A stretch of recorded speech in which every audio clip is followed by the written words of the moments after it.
These are golden nights, no more time to waste. Gotta turn to right, party till the day. These are golden nights, opportunity won't wait. Gotta turn to right. Broadcast live daily from the 71st Cannes Film Festival right after the red carpet, and here in our studio on the French Riviera, it's the Worth It Show!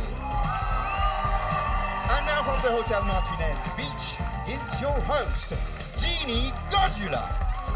Good evening, everybody. Welcome to the Worth It Show. Hello, Cannes. Good evening to our studio audience. Thank you so much, everyone, for being with us here tonight. You know, when you talk about worth, you're talking about a person really is, who they are on the inside, what they have to contribute, what they've accomplished. This show is a platform to talk about all these things with some amazing film stars here in our studio, up close and personal. All of you will be joining us too throughout the show. You guys here in the studio, all of you out there on the Croisette, and all of you out there in social media land around the world, all of you are also very much part of this show as well. Tonight, your questions will be brought to you by our e-chronicler, Regina Todorenko. Hi, Regina. Hello, Jeannie. No. I'm so glad to be here. Regina, you're from Ukraine. You're an Instagrammer with 3.9 million followers. You will be our link to our online audiences tonight. Thank you. Thank you. Hi, everyone. Hi, everybody. I'm so glad to be here. I'm so excited. Start posting the questions, please. You want to ask Deepika Padukone and Amber Heard. Now, right now, using our hashtag #WorthItShow. You can post your comments about the show, or you can tell me what do you think about my makeup, or etc. Regina, thank you so much. We are broadcasting live on social media to 20 countries. Let's meet tonight's special guests. Ladies and gentlemen, please welcome a Bollywood superstar, the most influential woman in India, a woman who was part of Time Magazine's list of the world's 100 most influential people. She made a breakthrough entry in the box office with Chennai Express and Padmavat, Deepika Padukone.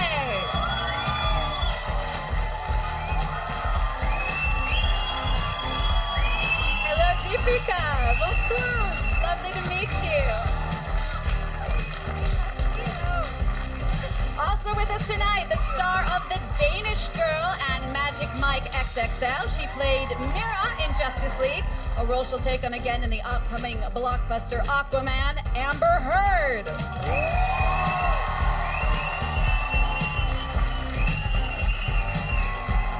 Welcome.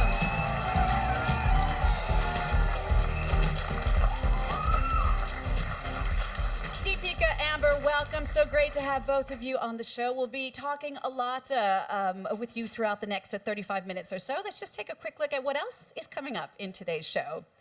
Asia Naomi King in The Rendezvous, our up-close and personal interview with the rising American talent. Also coming up, Louise Bourgoin in Beauty versus Cinema. The French actress gives us her rapid-fire answers to questions, bringing those two worlds together. And Francisco Lechowski in Men of Worth. We'll finally get a chance to ask men the questions women usually get asked.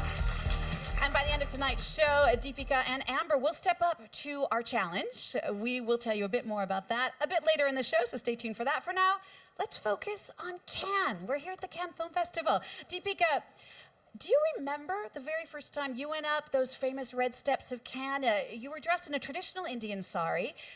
Think about that time. And was it important to you to dress traditionally for that first step up the Cannes red steps? Yes, I think it was. I think it was one of the first few times that I represented the country internationally, and I think it was important for me to stay connected, to stay rooted, and to represent where I come from. It's also my most favorite garment. I love wearing saris. I think it's so beautiful, it's sensual, it's elegant, and a representation of the country that I come from. And you know, I always enjoy wearing a sari. Thank you.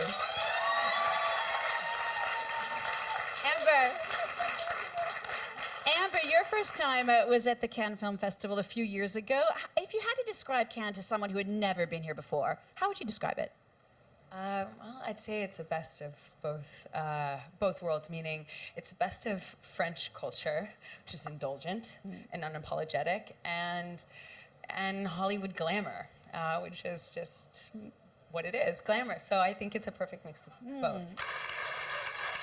Deepika, Amber, what goes through your mind when you walk up those red steps, or any red carpet for that matter? What do you think about? Don't fall, don't fall, don't fall. But for example, Deepika, how much is it an opportunity for you to perhaps play a little bit with your look? Do you like to try stuff that's really crazy and out there, or do you prefer to kind of play it safe? No, I mean, I think, we're girls, we like dressing up, and I think it's fun. You have to enjoy the process. I think it's important to not get sort of bogged down by the critics or the expectation.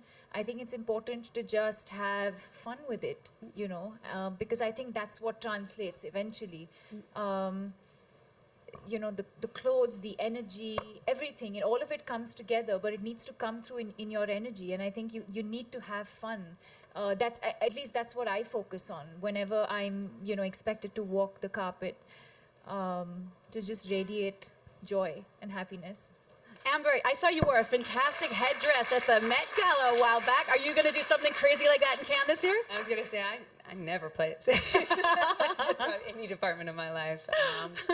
And I love a good excuse to get dressed up. Yeah.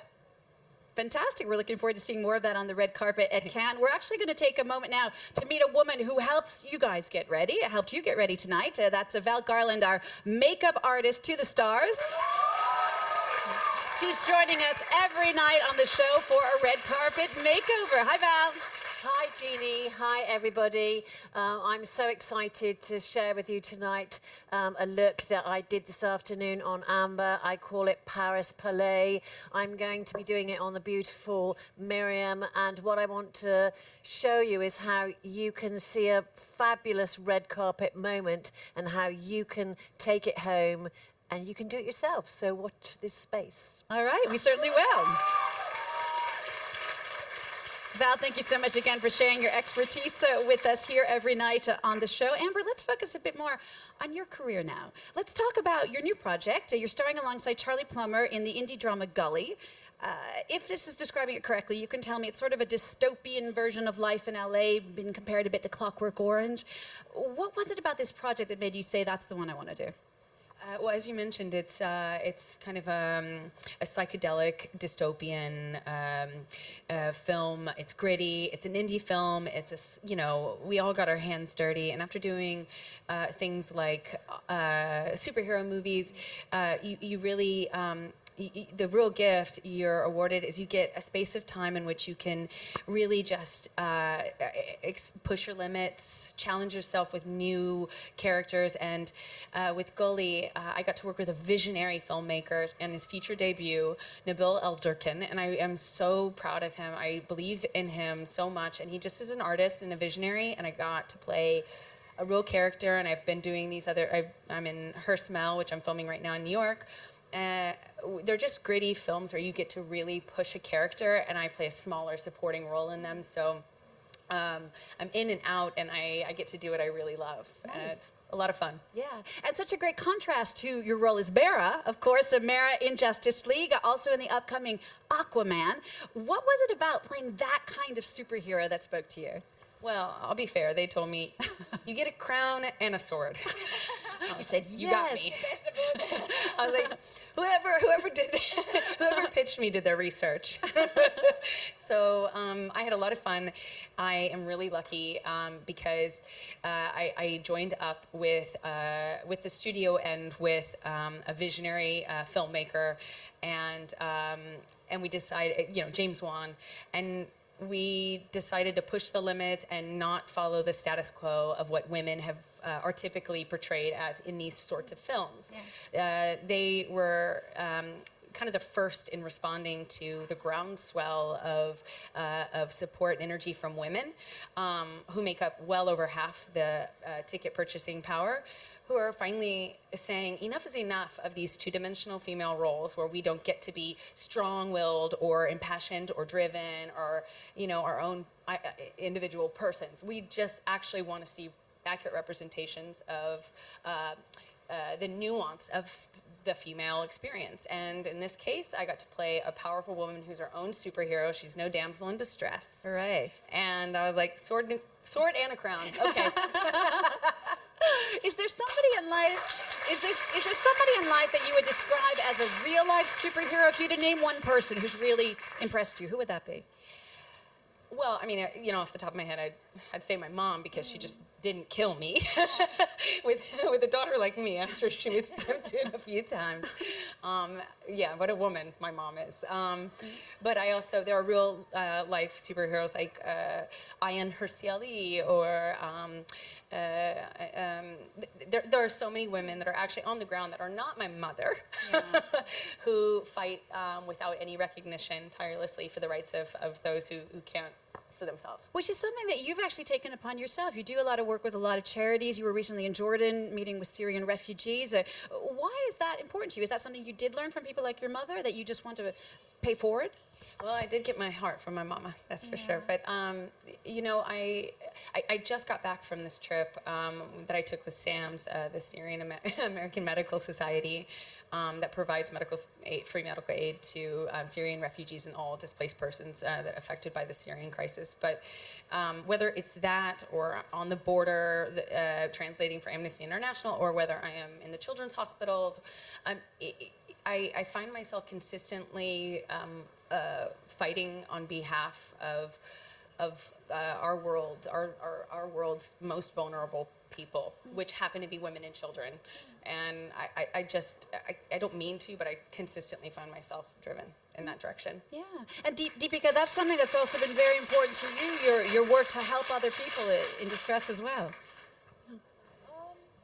Yes, I mean, I consider us extremely fortunate to be in a business where, through the work that we do, positively impact and influence people's lives. And it's such a, powerful place to be, to be able to have that impact on people's lives. And I feel like,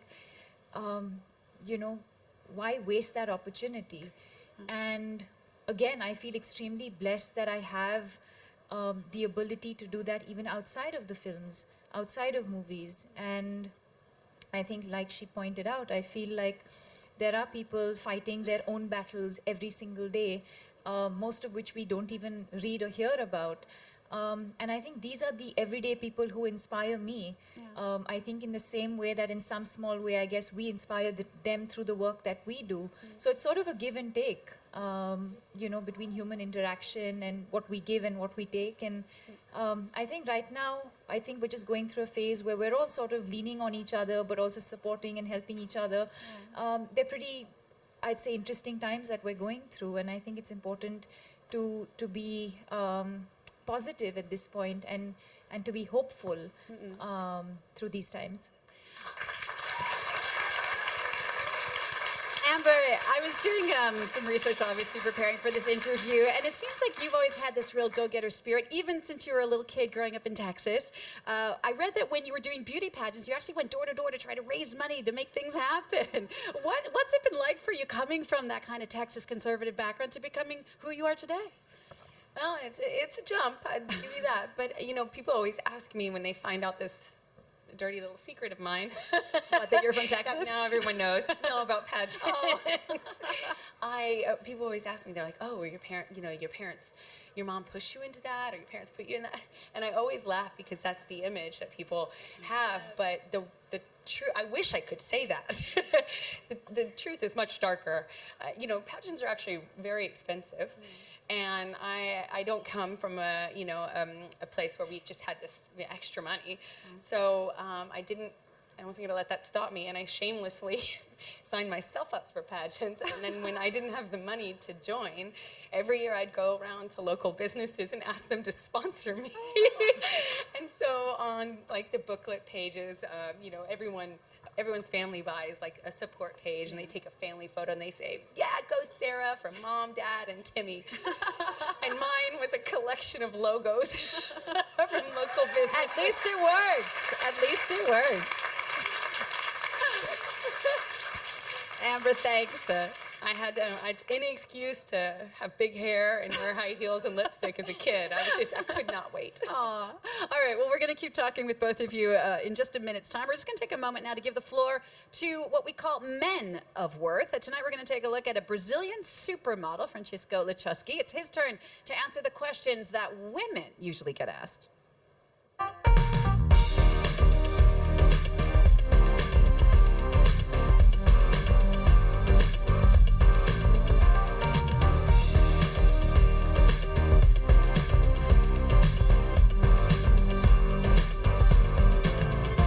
Weird. Pretty weird.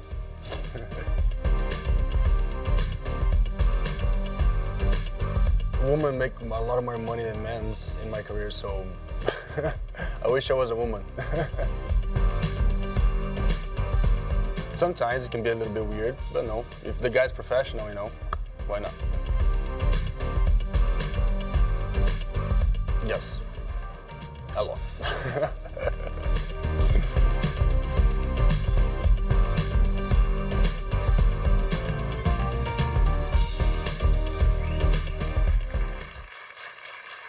Very cute. Regina, how are we doing? Do you have any questions via our social networks? So, we have a lot of questions, million posts and comments about girls, about me also, and on the page, L'Oreal Paris social media pages. And here is one question for Amber. Da, da, da. From Violeta Sturialia. I'm sorry for that. Amber, did you collect something as a kid? Did you collect something as a kid? I'm sure she did. But what? Let's guess. Deepika, wait, guess. What do you think Amber collected as a kid? It has to be something strange, like not the obvious. All right, the suspense is killing us, Amber. What did you collect as a kid? Is that right? Yeah. I'm like, how does she know me so well? We met 5 minutes ago, by the way. Yes, I collected feminist propaganda from World War II, from World War I and II. Feminist propaganda from World War I, like Rosie the especially- Riveter? Yeah, but I liked old, there was a major campaign to engage and galvanize women that had not really been a part of the workforce up until this time, up until World War II. And then World War II happened, and we needed jobs to be filled in the U.S., and we didn't have our men to do it. And so there was a major push by the government to rally women, and I really love the propaganda from them, because it's just all it's turning the housewife into the riveter. And still to this day, when I go to visit women in camps or on the border, and I'm always like doing this to them, because that resonates for me as a kid. My wall was covered. Great image. It's a great image. Accurate. Okay, it's now time for another special segment in the show. We call it The Rendezvous. This evening, it's with Asia Naomi King. She's the star of How to Get Away with Murder and The Birth of a Nation. Asia's a voice to be reckoned with among young Hollywood actresses. Take a look. These are golden nights. I think women today sometimes have the wrong definition of strong. A lot of the time when we think about strength in a woman, we think of someone who's impenetrable. And that's not true. True strength means you are able to be vulnerable. You don't have to be someone's idea of strength. And sometimes strength is saying, I need help. And I understand that I have this fear, and I'm going to acknowledge this fear and still move forward with the thing that I want to do. Self-criticisms and doubts, they give me energy, they really do. And being able to look at yourself and look at others and say, okay, I don't have to be perfect, I just have to try. That is what makes you strong. It is an everyday struggle. I'm still standing in the room like, I don't deserve to be here. I don't deserve to be here. At any moment, anyone's gonna find out. And then there's like this immediate awakening that is like, no, you do deserve to be here. Live in that present moment. And yes, it is scary, and no, you don't want to mess up, but just be here. And if you mess up, it'll be okay. We can be larger than what we are, or larger than what other people think we are. Asia Naomi King, our guest tomorrow on The Rendezvous will be the French actress Leila Bekti. Deepika, we just heard Asia there talking about that importance of being a role model. Do you feel that responsibility to young Indian girls, perhaps not just India, but to young girls around the world? Well, I think it comes with the territory, but at the same time, I think, while it is, while I understand that, there is a certain responsibility on our shoulders, I also feel like it's also important to be true to who you are. Because that's how you get to that place of responsibility in the first place. So yes, I think it's important to be aware of what you represent, what you stand for, but not lose yourself in that process, because then it becomes inauthentic. Let's focus a bit more on your own career. You are a huge star in India, a huge star around the world. You have given Bollywood some of its biggest hits, like Om Shanti Om, Piku, Bajo Mastani. What does it represent for you to be here as this huge face of Indian cinema in Cannes? It feels amazing, and I'll share this small anecdote with you. I was here in 2002 when I was 16, and it was not festival time. I was in Europe because I was driving around Europe for like 15 days with family and friends. And I remember driving past and someone pointing out and saying, that's where the Cannes Film Festival happens. And I was like, oh my God, like, wow, can I go and touch the steps? Can I go there? Can we go inside? And, this is where, the biggest celebrities in the world, get together. And I had a moment, I was like, wow, those are the steps, and and then to have that moment like I did last year or this evening where, I'm actually living that moment that someone spoke to me about or explained to me more than 10 years ago, it does feel surreal sometimes. And I will say that it does feel like a small sense of achievement because I didn't, I think like she said, sometimes I feel like it's a lot. Sometimes I feel like, what have I done? What have I done to be here? Or do I deserve this? But then I guess it's also a function of being passionate about what I do, enjoying the work that I do, and being honest in the process, being honest to the work that I do. Yeah. You once said one of the most difficult parts you've ever played over your career, which has lasted about a decade now, as you said, was in the epic Padmavat when you played the legendary 13th century queen Padmini. Why was that? I think because to play a warrior, to play a princess, for me she was a warrior princess, but back in the 12th and 13th century, customs and traditions in India were slightly different. So she was a warrior without being a warrior. She didn't go to the battlefield. She didn't, ride a horse or have a sword in her hand. But she had the spirit of a warrior. And I feel like, in a lot of ways, she represents women in the world today. Not everyone has maybe a platform to speak up. Not everyone probably has the platform to express themselves, but everyone is faced with some sort of battle or some sort of challenge every single day, and they do it, they accomplish, they achieve, but they have this because they have the spirit of the warrior. And I think that's what I found the most difficult, to convey a warrior without actually looking like a warrior or looking like I was going to the battlefield. And you're right, that really is what a lot of very average women face every day, being a warrior without looking like a warrior. Yeah. Do you feel like, in a way, through your roles, you're helping to redefine the role of women in South Asia today, particularly given the current context the entertainment industry is in at the moment? And the world? Yes, I'd like to believe so. Especially in India, I feel like in the last couple of years, the kind of roles that are being written for women are very, very strong, strong paths, strong characters, characters that can bring about change in society. So I think it's a very interesting time for Indian cinema.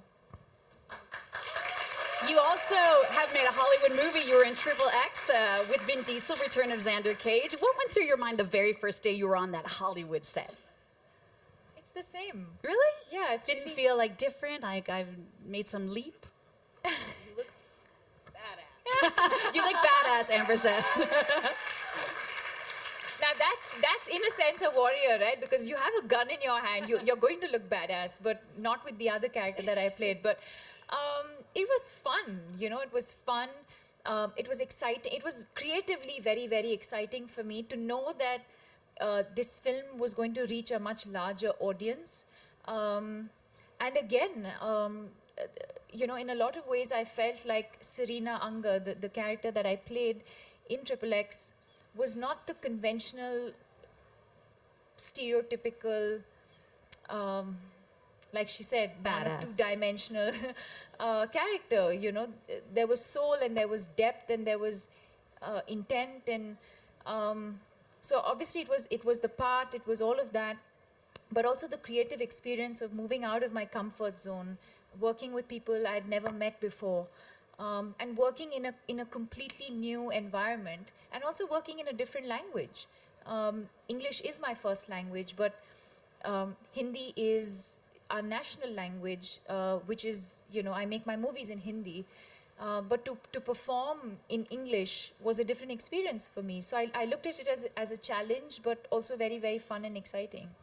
Now, in addition to your huge career as a movie star, you're also a social media celebrity, the biggest Bollywood star on Instagram. The numbers are incredible. The most followed in India with over 23 million followers, the most followed woman on Twitter in Asia with 23.9 million followers, and 34 million fans on Facebook. You're like a small country. I don't know how you do it.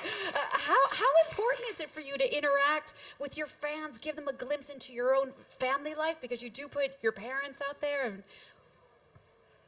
It's very important for me. I wouldn't be where I am if it wasn't for my fans, if it wasn't for their love and their support and their encouragement, and the fact that they ride the wave with me. In my ups, they're with me, but they're also with me through my lows. And I think that, again, is another source of strength for me, to be able to go out there and do what I do every single day. But I think as far as my social media language is concerned, we were talking about being authentic earlier, and I think my fans understand that there is a part of me that is extremely private. And, they wouldn't expect me to post every single day or post every single thing that happens in my life. So I think we've reached that understanding, and they kind of understand who I am. So I don't feel the pressure at all, in fact. Again, I think it goes back to being authentic to who you are and your personality. Just very briefly, I learned an amazing fun fact about you, Amber. I don't know if you knew this, but Deepika was a world famous, or a very top level badminton champion. Her dad was the world #1 badminton champion. What did that sporting background and your own father teach you that helps you today as a person? A lot. I don't think I'd be half the person I am today if I wasn't a professional athlete. I think sport has taught me so much. It's taught me determination, dedication, discipline, how to handle success and failure.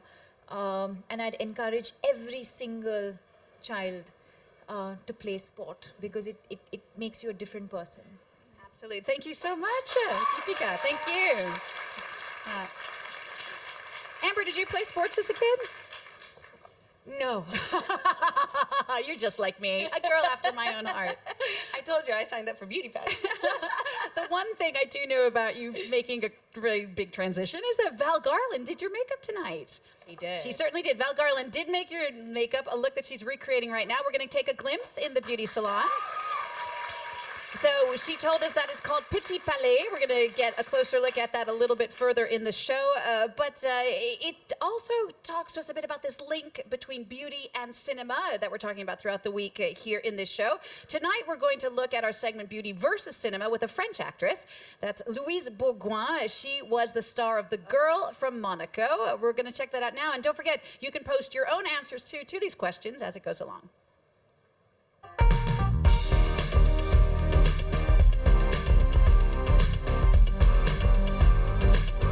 La première fois que je me suis maquillée devant mon fils. La scène de retrouvailles dans Manchester by the Sea entre Casey Affleck et Michelle Williams.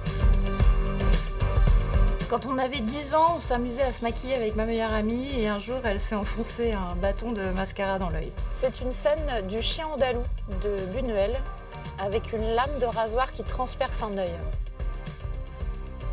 Mon premier cheveu blanc. Karim Leclou, un grand acteur avec qui je tourne en ce moment dans une série et qui est à Cannes pour 2 films, dont un avec Isabelle Adjani.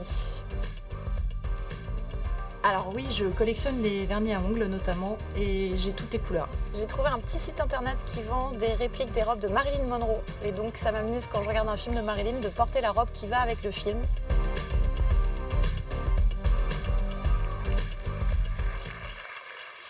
Every night on the show, we do like to have our guests share with us a hidden talent. And Deepika and Amber, we did a little bit of research, as you would do for the show. We found out that the two of you, even though you just met 5 minutes ago, like Amber said, actually have something in common. Apparently, you both love cars, and you know how to fix them. Is that true-ish? That's pushing it a little bit. All right, well, we're going to find out now. We have something for you called the Toolbox Quiz.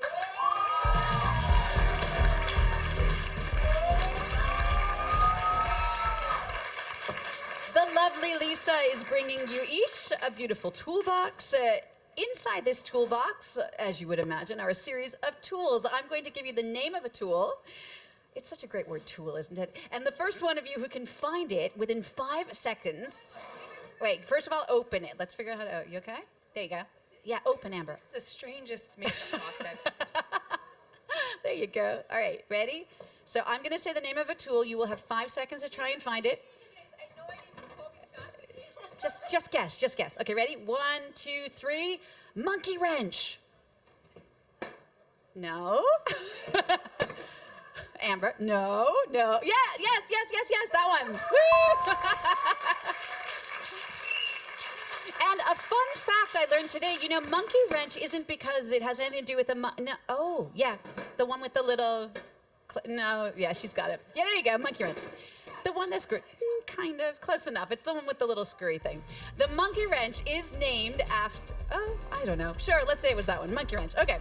The monkey wrench was actually named after a man named Charles Monkey. Nothing to do with the real monkey. Okay, number 2, here we go. Find me a vice grip. Vice grip, no. Vice grip.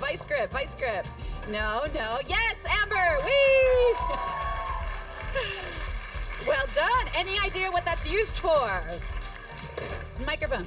Any idea what that's used for? Yes, you can use this for just about anything. Use this for grabbing onto nuts and bolts and anything. Well done. All around tool. All righty, number 3, the lug wrench. Lug wrench. Yes, Amber!